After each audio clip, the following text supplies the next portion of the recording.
Purihin ang Diyos, purihin ang ating Panginoon. Alam mo ba na ang katigasan ng puso, katigasan ng kalooban ay kabilang sa mga matitinding kasalanan na hindi mapapatawad? Sa Ebanghelyo ngayon makikita natin ang mga eskriba, ang mga pariseyo, ang mga matatanda ng bayan ay nagtanong kay Jesus kung saan nanggagaling ang kanyang otoridad. At sinagot sila ni Jesus ng isang katanungan din. Isang katanungan dahil sa kanyang awa, dahil binibigyan niya sila ng pagkakataon na magsisi. Ang katigasan ng puso at kalooban ay pagpapakita ng isang ayaw na magkaroon ng pagbabago. Pagbabago sa isip, sa puso at sa kalooban. Kaya ito isang matinding kasalanan. Sa buhay natin, palagi tayong binibigyan ng Diyos ng pagkakataon na magbago, magsisi, aminin na tayo nagkasala.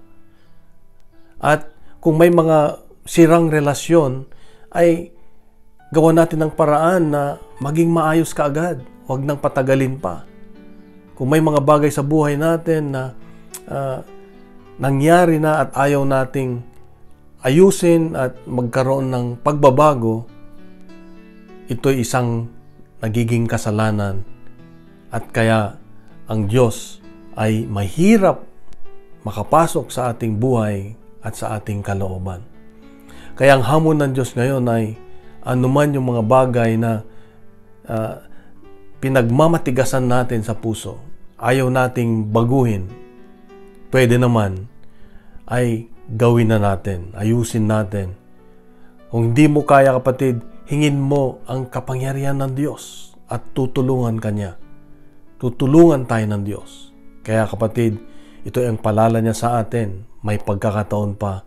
Ngayon na ang pagkakataon na mabago ang lahat at maging mabuti ang lahat. Kapatid, mahal ka ng Diyos, mahal ako ng Diyos, mahal tayo ng Diyos. Bukas muli meron siyang magandang mensahe sa atin. Ipagkalat natin ang mabuting balita. Ang Diyos ang mabuting balita. Ang social media ay tumitindi. Ang daming fake news ngayon. Kaya huwag tayong maniwala kaagad. Huwag tayong mabuhay sa fake news. Kaya God bless. Bukas uli at isang mapagpalang araw.